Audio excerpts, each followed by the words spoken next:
Empezamos entonces, les damos la bienvenida a todos los que nos acompañan hoy. La verdad es que es una emoción gigante, el primer seminario online que estamos organizando con WIP, y quisimos partir por la zona norte, el gran norte de Chile, pero primero le quiero dar las gracias a todos los panelistas que nos van a acompañar hoy. Muchísimas gracias por haber aceptado, sin ni siquiera pensarlo dos veces, para presentar sus proyectos. Y también a Rodrigo Ortega, colega, amigo, experto en vino y también experto fanático, van a ver que raya con el tema de la geología, que nos va a introducir un poco más en dónde vamos a estar parados y de qué vamos a estar hablando, de su geología y de su clima. Y por supuesto le tengo que dar las gracias gigantescas, porque gracias a ellos estamos compartiendo este seminario gratuitamente. Hablo de Corpac, ASI, los mejores sellos del mercado, y también Partner SA Chile, y también Spiegelau, que atentos, porque si ustedes están con problemas de copas en estos días, que yo creo que han roto muchísimas, tenemos un 20% de descuento para comprarlas en el eurohome.cl. Estén atentos porque el código, a ver, aquí lo tengo, el código es, adivinen ustedes cuál pues el código. Vinos Norte Grande. Además, por supuesto, muchísimas gracias a nuestros patrocinadores, a la Asociación de Sommelier de Chile y también a la Asociación Nacional de Agrónomos Enólogos de Chile. Muchísimas gracias por el apoyo y por la difusión que nos han dado en la promoción del seminario. Los que me conocen, los que no, yo soy la editora de WIP, Wine Independent Press, el único sitio web especializado en vinos de Chile y Sudamérica, auspiciado por ustedes, es decir, no, las bodegas no nos auspician, así que buscamos la completa independencia, y tal vez por eso comenzamos por el norte, porque quisimos comenzar donde en realidad no están ninguna de las otras bodegas, podríamos decir, como importantes, reconocidas a nivel internacional, y queríamos darle ese espacio. Entonces, lo que les quiero explicar muy cortito, aquí me sale mi parte de profesora, es que Chile, todos saben, es muy largo, muy delgado, y cuando hablamos de Chile vitivinícola siempre nos enfocamos en su gran centro. Para mí es el tronco, siempre le cortamos la cabeza hacia arriba y le cortamos los pies o las rodillas hacia abajo, y básicamente por un tema climático. Cuando nosotros hablamos de grandes zonas productoras de vino en el mundo, nos referimos a regiones que están entre los 30 y 50 grados, ya sea paralelo norte o paralelo sur. Así que justamente este gran bloque o gran cuerpo vitivinícola de Chile está concentrado principalmente dentro de esta zona. ¿Qué pasa con el Gran Norte Grande? Que queda fuera. Estamos hablando, imagínense ustedes, Cotpa, que es donde vamos a partir con la exposición, está en la latitud 18 sur, ¿ok? Y si vemos a mano izquierda, vamos a ver cómo tenemos 3 regiones vitivinícolas, o sea, no son, sí, podríamos hablar de regiones vitivinícolas, pero que quedan fuera de las denominaciones de origen de Chile, porque el mapa que yo tengo aquí al lado nos muestra dónde parten las denominaciones de origen de Chile, que esto fue por decreto, el número 464, el año 1994, se crean y se enumeran por primera vez cuáles son los nombres que pueden aparecer en la etiqueta junto con la categoría denominación de origen o DO punto, ¿cierto? Si ustedes se fijan, la primera región política de Chile que tiene denominación de origen es Atacama. Y por supuesto, cuando vamos a nuestro gráfico de la izquierda, vemos que lo que es la región de Arica, Parinacota, la región de Tarapacá y la región de Antofagasta quedan fuera. Aquí les quiero explicar muy cortito por qué quedan fuera. La razón de la cual quedan fuera es porque, si ustedes se fijan, la cantidad de hectáreas que hay en estas 3 regiones es muy poquita, ¿ok?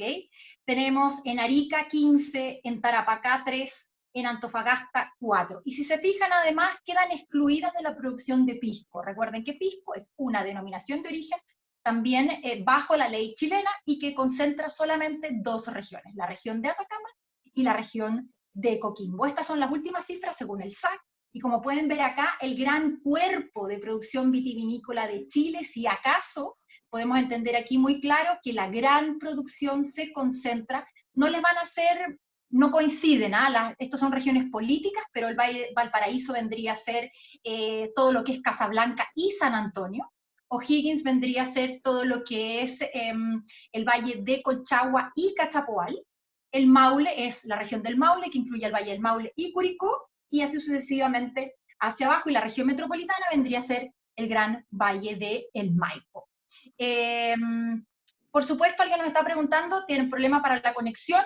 Vamos a tratar de grabar, de hecho creo que todos están grabando la presentación en este minuto, así que no se preocupen si se tienen que ir o cualquier cosa, la vamos a compartir. Aquí solamente quiero hacer otra pequeña aclaración, tal vez de por qué nosotros hablamos de un Chile vitivinícola que parte en la región de Atacama, y básicamente es porque en el gran cuerpo central de Chile tenemos las 4 estaciones bien marcadas, y es lo que siempre se llamó el paraíso vitivinícola. Es decir, tenemos veranos secos, inviernos lluviosos, teníamos inviernos lluviosos, por suerte este invierno ha sido muy lluvioso, cosa que necesitábamos, y eso básicamente lo que nos va a ayudar es a tener una fruta con mucho sol, es decir, suficiente grado alcohólico, no es un problema acumular azúcares en este territorio, con frescura y además sanidad, ¿ok? Y si se fijan, el paisaje en sí es muy verde, así que hasta aquí voy a llegar yo. Quiero que Rodrigo ahora nos... dejar de compartir, y que Rodrigo ya entre en la presentación misma, y Rodrigo, se los voy a presentar, Rodrigo Ortega, periodista especializado en vinos y también fanático de la geología, se ha estado especializando en los últimos años, y hoy nos va a introducir en esta geología, de esta zona en específico, que como yo les decía, queda fuera de las denominaciones de origen de Chile, y que tiene una historia muy antigua, antiquísima. Hoy lo vamos a confirmar, y que por su geología también nos habla de, bueno, Marcelo nos va a explicar un poquito más lo que significa que llueva en esta región. Así que, Rodrigo, adelante. Muchísimas gracias por estar acá. Ya, gracias Mariana, gracias a todos. Muy contento de la invitación. Primero agradecerte, Mariana, por esta invitación, esta oportunidad también para comentar una variable o un ángulo del mundo del vino que en realidad pocas veces se observa, se analiza, y más encima con público nacional e internacional. Así que súper contento y gracias por eso.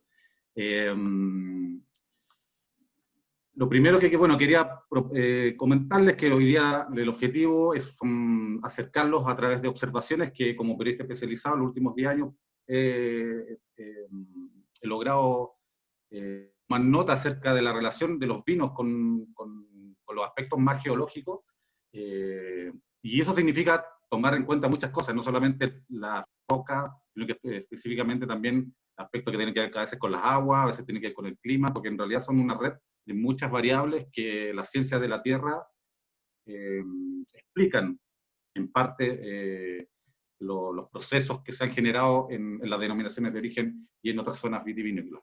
A lo que me dedico yo, para los que no me conocen, yo bueno, llevo más o menos, claro, 15 años en la industria, los últimos 10, los primeros 5 aprendiendo de los maestros, bueno, sigo aprendiendo, y ahora dedicado los últimos 5 o 10 a relacionar este vino con las rocas, ¿no?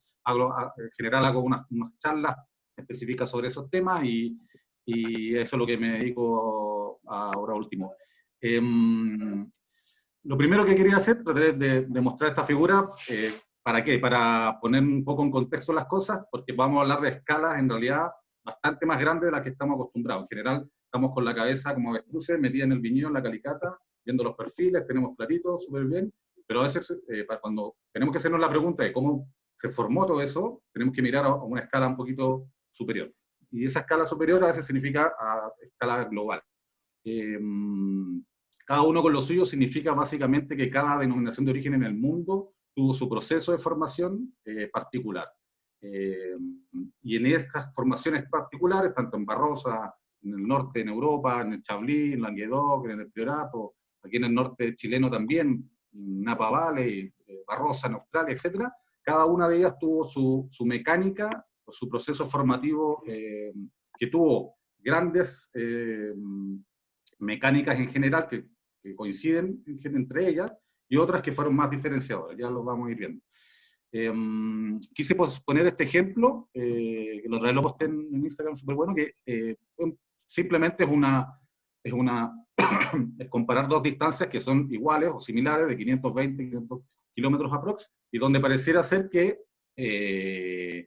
no diría mucho, ¿no? O sea, uno pensaría que son solamente 500 kilómetros, pero la gente que está familiarizada a la industria del vino, los que no, pueden entender un poco. El punto superior que aparece acá es Chablis, y el punto que aparece acá inferior es Languedoc.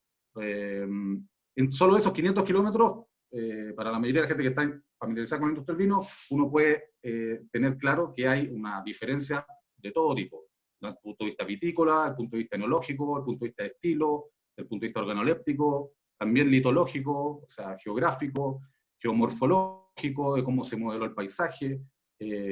Nadie podría decir que en este tramo hay algo parecido, ¿no? En general, hay una diferencia enorme en esos 500 kilómetros.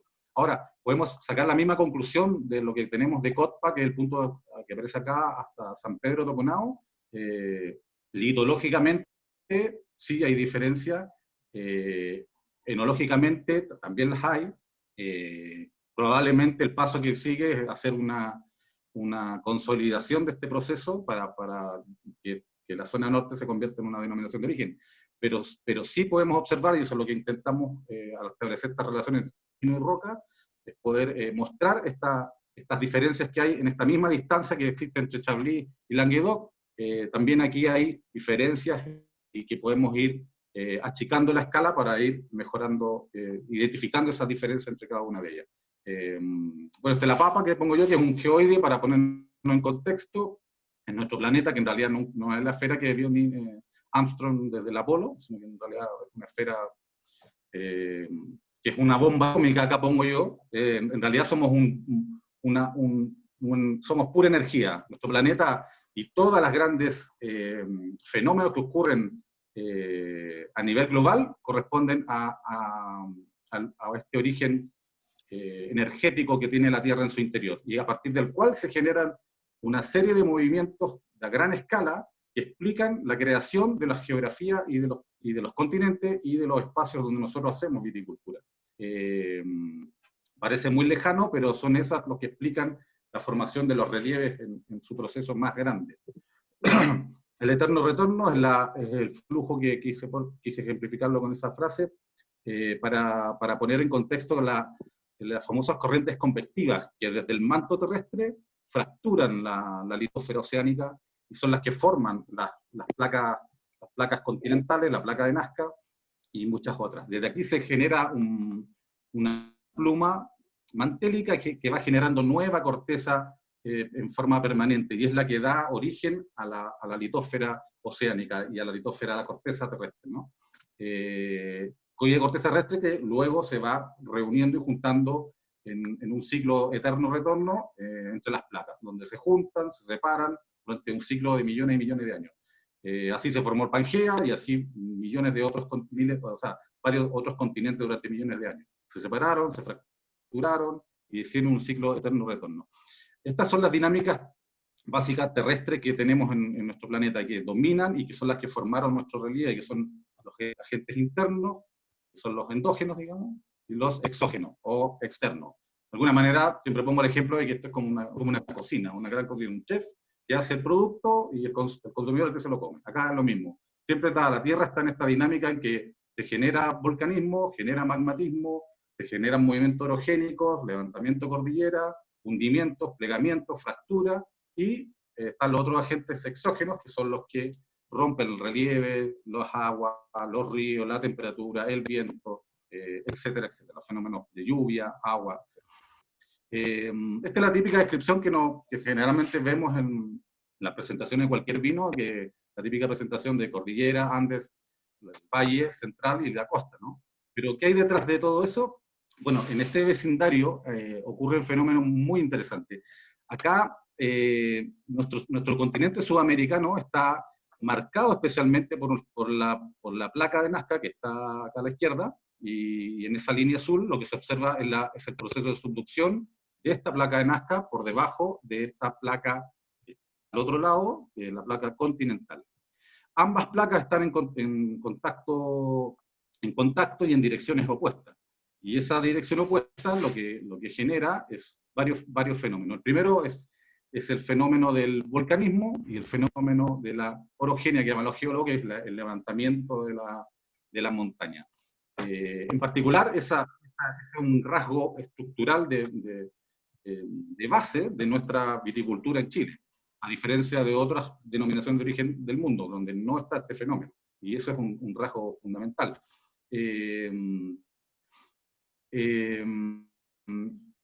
Ahora, acá me quiero quedar en dos cosas. O sea, el proceso de subducción es muy interesante. ¿Por qué? Porque genera a nivel local en Chile la presencia de volcanes. La presencia de volcanes, por si alguien no la sabía, se produce por este fenómeno donde la placa oceánica, la litosfera oceánica, subduce, es decir, pasa por debajo de la corteza continental. Es un poco más densa, está constituida generalmente de basalto, y por lo tanto se hunde más que la placa continental, y por eso pasa por debajo. Y por las condiciones de presión, de mayor presión y temperatura que ocurren en este proceso, se genera, y más la deshidratación de las rocas que están en este nivel, se genera el famoso magma. Este magma que unas veces sale a la superficie, convertido en lava, o con explosiones muy violentas, como lo que ocurre en Chile, o se queda en la superficie enfriándose, que es lo que nosotros conocemos como los batolitos o los granitos, ¿no? Que son estas estructuras en las cuales también tenemos viñedos. Estos fenómenos son los fenómenos más importantes que tenemos en nuestra viticultura desde el norte hasta el sur, y que son los que han dominado el paisaje. Algunos arcos volcánicos están extintos, otros siguen activos, pero de alguna manera han formado el paisaje, modelado el paisaje en nuestra estructura. Y el otro proceso es el levantamiento de la orogenia andina, es decir, cómo la cordillera se ha ido elevando con el paso de los tiempos, ¿no? Acá tengo acá podemos ver un rasgo geológico respecto comparativo, donde podemos observar un sector de mucha presencia volcánica, sedimentaria, y otra costera, con incluso algunas presencias jurásicas o sedimentaciones marinas.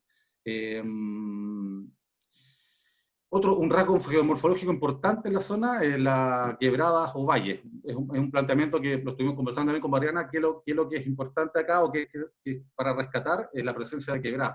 Para mi gusto, por la dimensión que tienen, por la poca depresión que tienen, perdón, la extensión, ancho que tienen las características de la zona norte, más bien tiendo a pensar que son valles, más quebradas que valles, ¿no? A diferencia de lo que podría ser un Maipo, lo que podría ser un Cachapoal o Colchagua, que son extensiones con cuencas hidrográficas muchísimo más grandes. Vamos a ir al Google Earth. Aquí les tenía algunas cositas. Bueno, acá un rasgo característico de la zona norte es la anchura de la cordillera, ¿no? Acá en esta franja roja que podemos observar tenemos casi 700 kilómetros, 600 kilómetros. Y algo interesante que decir, que la compresión que ejercía el cratón brasileño, que generaba una compresión en esta altura que se puede observar ahí, como un acordeón. La compresión desde el este genera también, es un factor relevante en la altitud de la cordillera en este tramo, junto con el proceso de subducción que ocurre al lado izquierdo en la pantalla. Estos dos fenómenos generan volcanismo y generan además el proceso de elevación de la montaña, que es una gran diferencia respecto a otras denominaciones de origen en Chile y el mundo. Rodrigo, ¿nos puedes mostrar ahora la región? Sí, que yo creo que es muy importante mostrar lo verde que es Brasil, por ejemplo, ¿no es cierto? Y por qué Brasil es tan verde, por ejemplo, y nosotros no, que es lo que tú estabas explicando, por qué no llegan los frentes de mal tiempo, claro, o la lluvia. La compresión de esta roca que es muy antigua, que existe en Brasil, que aparece acá, el cratón brasileño. Los cratones son grandes estructuras de rocas muy antiguas que existen en muchas partes del mundo, y acá en Sudamérica existe una que está en el cratón brasileño.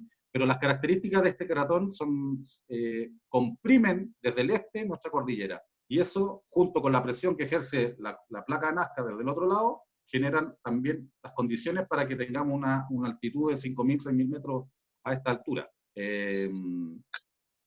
¿No? Y impide lo que decía hace un rato atrás, impide también la presencia climáticamente de los efectos de la Amazonia, al ser esa barrera natural. Y eso tiene mucha relación con el clima de este sector, que está además inducido, especialmente en la área desértica, por la corriente fría de Humboldt, que hay muy poca evaporación, y además por los anticiclones del Pacífico, que comprimen el aire como una centrífuga hacia abajo en esta zona norte. Y que eso explica, en parte, la existencia de este gran desierto de Atacama, que es un denominador común en tanto en Cotpa como en la Pampa de Marugal, tanto en Toconao o San Pedro. Ahora, a una escala más pequeña, lo que podemos observar son acá, puse estas tres líneas rojas para indicar la presencia de estratovolcanes. En general, más que volcanes, tiene estratovolcanes, que son un tipo de volcán que se ha ido acumulando en la medida que va depositando, por eso se llama estrato, va en capa, y esos estratovolcanes, por un tema de gravedad, terminan derrumbándose. La consecuencia de esos derrumbes muchas veces son los depósitos que han generado el contexto litológico en zonas como Cotpa y también en San Pedro Toconao. Esos son factores más bien geomorfológicos del paisaje. Aquí puse algunos puntos, algunos volcanes para que sepamos que está, bueno, el Tarisluga, en la Cotango más arriba, en la Arintica, también hay presencia de volcanes activos. La quebrada es otro rasgo, bueno, geomorfológico, muy importante, que lo comentaba también. Cotpa se ubica en una quebrada, es decir, en un valle estrecho donde tiene distintos tributarios de otras fuentes, y está también muy expuesto a lo mismo que en la zona más al sur, a los efectos de este tectonismo que explicaba en un principio, producto de la subducción, lo mismo que ocurre en la Pampa de Tamarugal, en Canchones, donde producto de la tectónica se generan muchas fallas litológicas dentro de las fallas son fracturas dentro de la corteza, producto de esta presión tectónica, y eso puede también, es parte de una característica que tiene este sector. Estas fallas pueden tener efectos muy importantes. Hay literatura que habla sobre, por ejemplo, que en Pica Mantilla, en el sector de la Pampa Tenomogal, fue un antiguo lago, y por eso están esas presencias de esas sales, ¿no? Y que en algún minuto, producto de estas fallas, los afluentes buscaron, tomaron otros caminos y terminaron por secar ese lugar. Y el sedimento que quedó, que fueron básicamente vaporitas, que son rocas sedimentarias que producto de la evaporación del agua se cristalizaron, fue el resultado que hoy día tenemos mucha evidencia en la Pampa del Tamarugal. Lo mismo ocurre en San Pedro Toconao, que aquí también es muy interesante, que también existen San Pedro especialmente, a diferencia de Toconao, está en una zona muy similar a la del desierto, al Salar de Atacama, que son básicamente rocas evaporíticas, es decir, rocas sedimentarias que por el producto de la evaporación se cristalizaron. Y en el caso de Toconao, que se encuentra acá, Toconao tiene tres tipos de unidades, una que tienen unos sedimentos cuaternarios que son más bien aluvionales, pero tiene también rocas de tipo volcánicas, piroclásticas, que son el resultado de un volcanismo activo en esa zona, ignimbritas que le llaman los geólogos, y son las famosas lipiditas, de las cuales se hace algún tipo de materiales para los turistas. Es muy conocida, o sea, hay minas de lipidita ahí. Lo que determina y revela la presencia activa de volcanes. Básicamente, así como a modo de resumen, bueno, podemos decir que, en mi opinión, hay una tremenda oportunidad incluso para achicar la escala y poder dividir esta torta en la zona grande para poder en el futuro incluso generar diferencias de tipo vitícolas, tanto en Cotpa como en Picamantilla, en Canchones, y San Pedro Toconao. Así que creo que tiene un potencial enorme para el futuro. Así que muchas gracias. No, gracias a ti, Rodrigo. El pase y la bienvenida a Benjamín Leiva. Él es el enólogo hoy en día de Lagar de Codegua, una bodega que está ubicada en el Valle de Cachapoal. Pero Benjamín es de Arica, oriundo de Arica, así que tiene una conexión muy importante con esta zona. Y bueno, nos va a contar, y quiero que nos cuente, por qué esta relación, y él es padrino de lo que es la Escuela del Vino de Cotpa, y por supuesto que ha establecido un vínculo muy importante con ellos, y por eso lo hemos invitado a que nos presente el proyecto. Así que gracias, Benjamín, y no sé si nos quieres contar entonces cómo es que surge esta alianza contigo, que te vemos más como siempre normalmente en el Valle de Cachapoal, con los vinos de Pintatani o Cotpa. Bueno, primero que todo, gracias por la invitación, Mariana. Para mí es súper importante hablar de Cotpa y de este rincón en el extremo norte. Si bien yo no nací en Arica, llegué a los 2 años, así que me considero ariqueño siempre. Lo que ocurre ahí creo que es súper importante. Si bien no es por la cantidad de vino que se produce, es por el patrimonio y la historia que tiene. Tiene una historia muy interesante y por suerte se ha mantenido en el tiempo. Así que mi presentación va a ir enfocada un poco a lo que es Cotpa, lo que es el Pintatani y lo que nosotros hacemos como fundación con los productores que hay. Primero, hablarles de Cotpa. Cotpa es un pequeño pueblo y está a 110 kilómetros sureste desde Arica. O sea, desde Arica arrendamos una camioneta y aproximadamente en 1 hora y media estamos en Cotpa. Como se pueden imaginar, la pendiente es súper grande. Partimos en los 0 metros a nivel del mar y llegamos a los 1850. Así que es un paseo bien bonito donde uno cruza todo el desierto o parte de él para llegar a este oasis que es Cotpa. Cotpa pertenece a la 15ª región de Arica y Parinacota y está ubicado en la quebrada de Vítor, alimentada por el río Cotpa. ¿Vale? Acá, bueno, la idea de estas 3 imágenes es que más o menos se ubiquen desde donde uno sale de Arica para Cotpa. Acá mucha gente cuando ve esta foto, la del medio, piensa que es un río, pero no, esa es la quebrada, y acá pueden ver la quebrada ampliada. Es una quebrada súper angosta, o sea, de lado a lado hay sectores que tienen 100 metros, 50 metros, 200 metros, o sea, es muy, muy angosto. Estas son fotos del valle.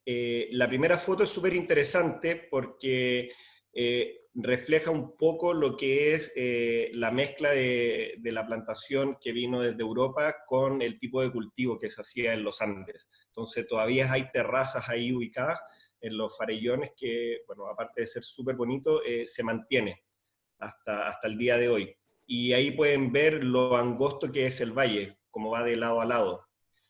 Importante, si pueden ver en la foto de la derecha, si miran la roca, y son bien observadores, no sé si alcanzan a ver un petroglifo. Si es que alcanzan a ver ese petroglifo que estoy marcando con la flecha, ese petroglifo lo encontramos caminando y pasó a ser nuestro símbolo de la escuelita del vino. Es el mismo, nosotros le llamamos el Diablo de Malavia, porque así se llama la parcela donde lo encontramos. Probablemente sea un arriero que va con su rebaño. Y ahora hablemos un poco de historia. ¿Cómo llega el vino a Cotpa? ¿Cómo llegan las parras? Esto fue un trabajo súper intenso por parte de la fundación, porque se decía mucho que el primer vino de Chile se hizo en Cotpa, que las parras más antiguas están en Cotpa, y nosotros pudimos refutar eso. Me hubiera encantado que hubiera sido así, pero no lo es.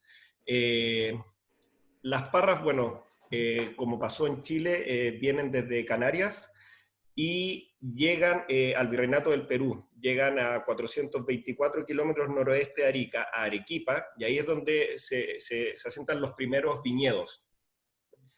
Luego, con la explosión del volcán Huayna Putita, esto se empieza a desaparecer Arequipa como valle, y esto se empieza a expandir a los valles del sur, y pasa a ser la mayor producción al valle de Moquegua, que está a 200 kilómetros noreste de Arica.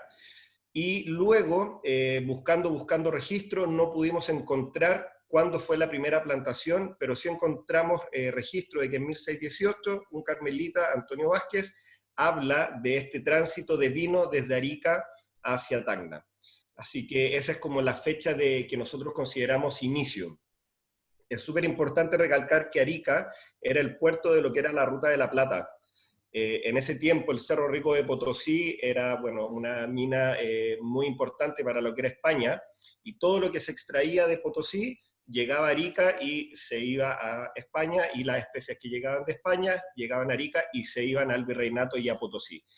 Y en esa ruta era donde se movía el pintatani que se producía para abastecer las fiestas religiosas, para abastecer el Cerro Rico de Potosí, y también había parte que iba destinada a España.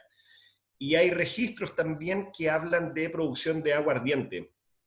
Eso obviamente hasta el día de hoy ya no sigue. Hemos encontrado historias de familiares que hablan de producción, pero ya no se hace.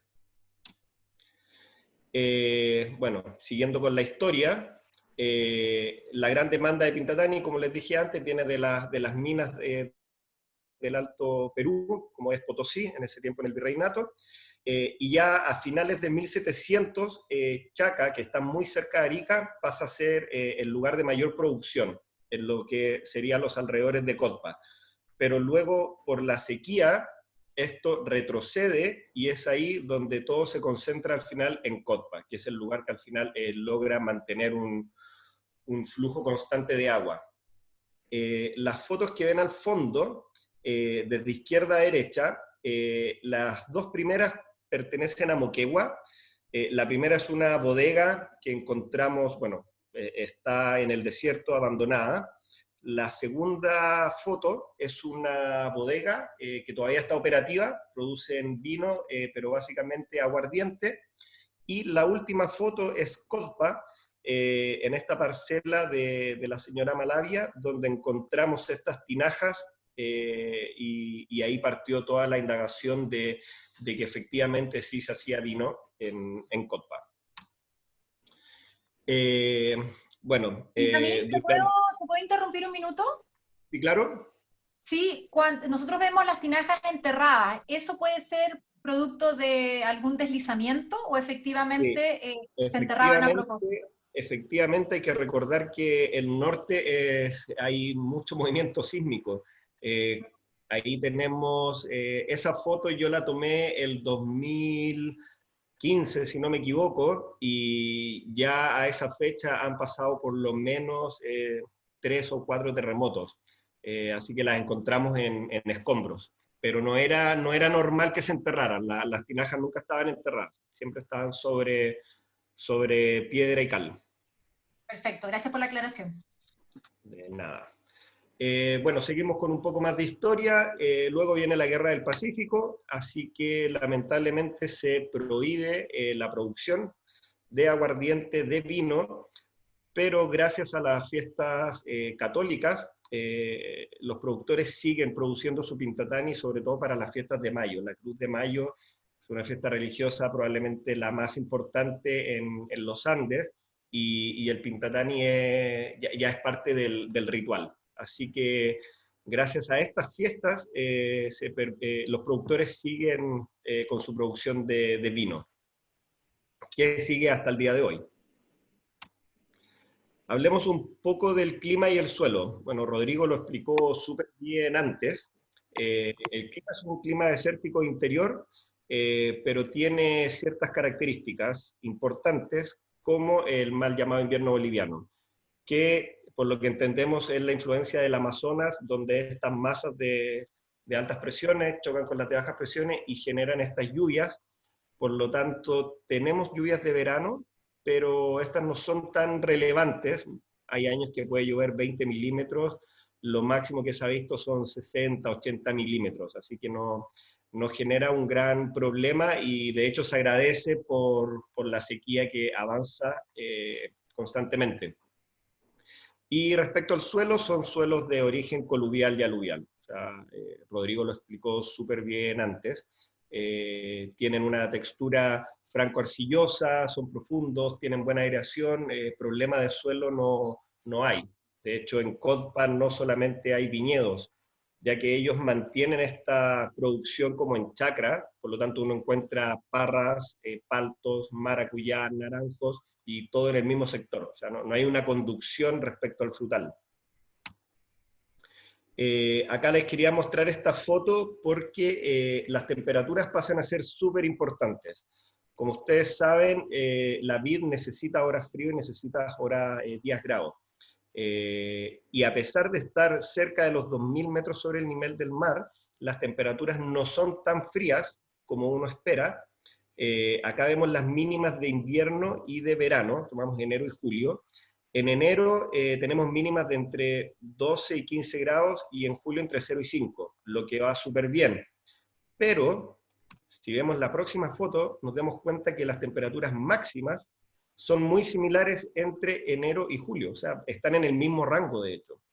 Entonces, la cepa país es una cepa que no requiere muchas horas frío, se habla de 200, quizás 500 horas frío, que claramente las logra muy rápido, y luego con las temperaturas altas que hay, empuja una brotación súper temprana.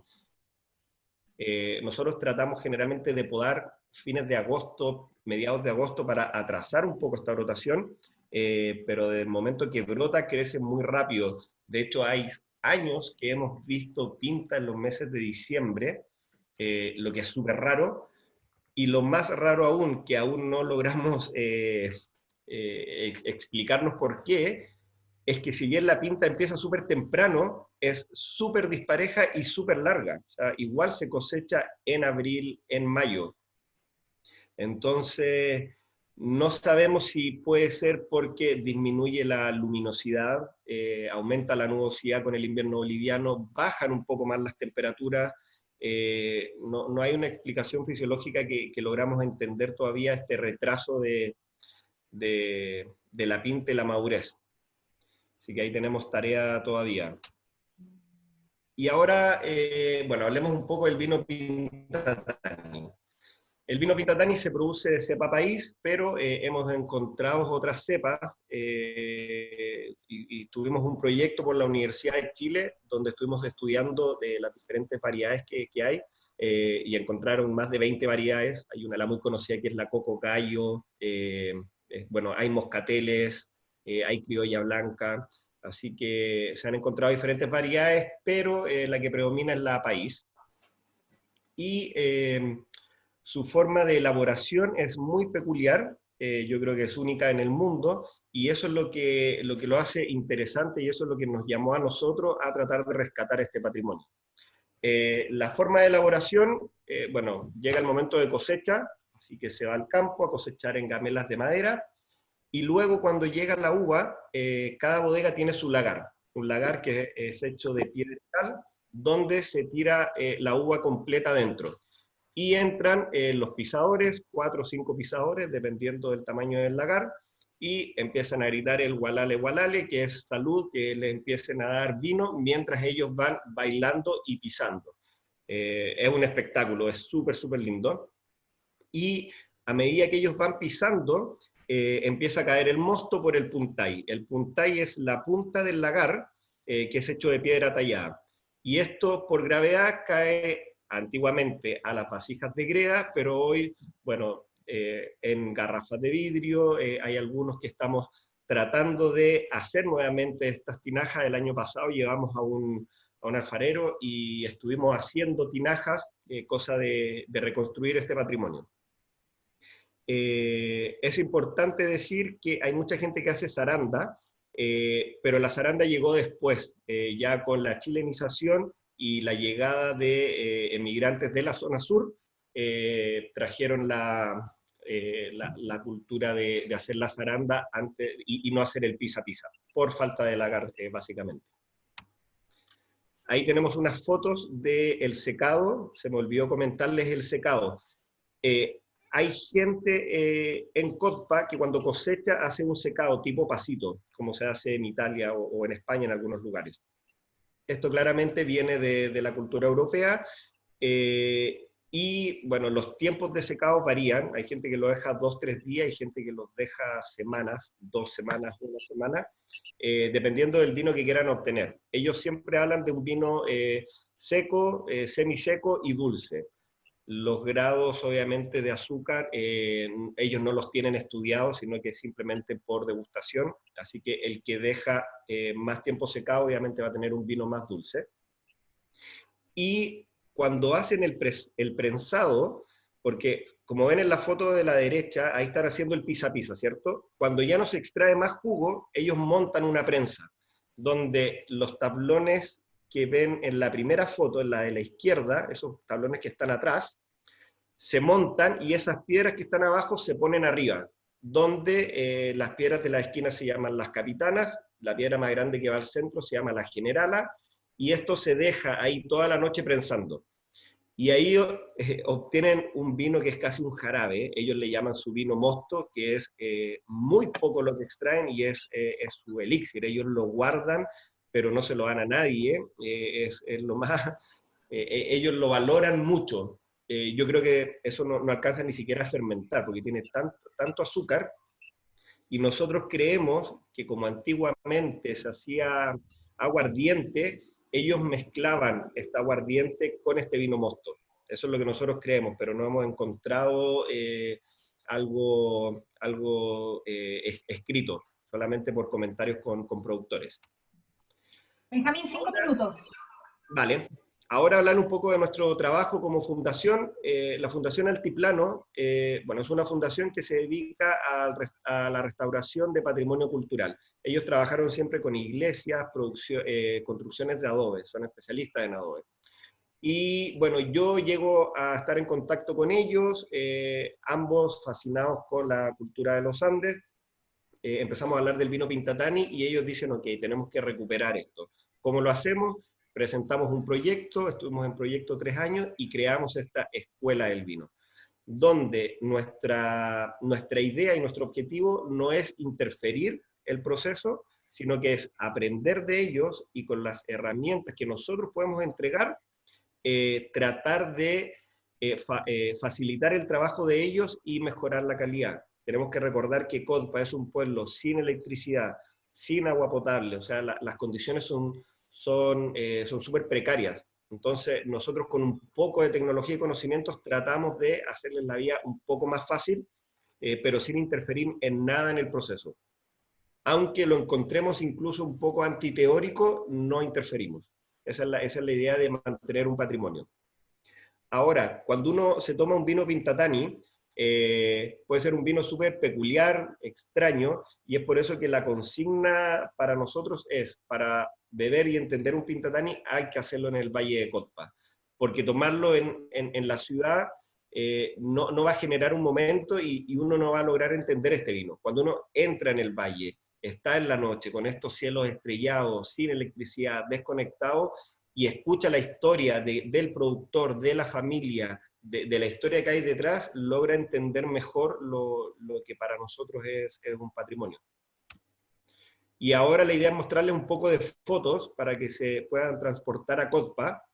La foto de abajo, ahí estoy con Betty, una de las productoras, y ella arrendó esta parcela que estaba cubierta en maleza, y ella quería poner alfalfa. Y gratamente nos encontramos con estas parras. Es un terreno súper chiquitito, son cerca de 1000 metros cuadrados, y nada, fascinado, encontramos unas parras tremendas.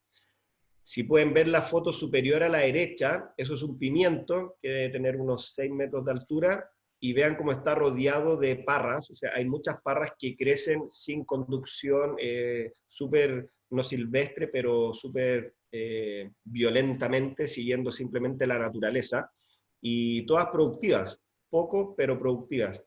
Y los productores lo mantienen así, siempre le van poniendo como palitos para que no se caiga y lo mantienen. Es súper atractivo, y ellos saben perfectamente los racimos de uva que tienen, porque no son parras tan productivas.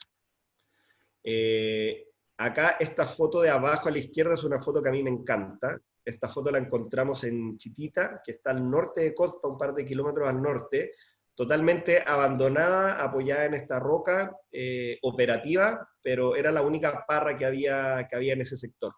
Chitita fue un pueblo productor antiguamente. Y acá estamos, bueno, con algunos de los productores. El Padre Amador, que es donde tenemos nuestro centro de operaciones, Betty, don Cristian Romero. Y esta, bueno, esta es la Escuelita del Vino, ayudada por la Fundación, donde yo colaboro. Aquí están casi todos los productores de vino Pintatani, donde esperamos algún día ser integrados en lo que es la historia vitivinícola. No es un lugar para hacer un super vino, es un super vino por la historia que tiene y por el patrimonio que posee, por lo que cuenta. Lo que te quería preguntar, porque tú dijiste recién, tal vez no es un gran vino, pero eso tiene que ver con lo que nosotros conversábamos al principio de las 4 estaciones, o sea, no es el clima adecuado para hacer grandes vinos. No sé si puedes hablar un poquito más como para que nos quede bien claro ese concepto. ¿A qué te refieres con que tal vez no son grandes vinos?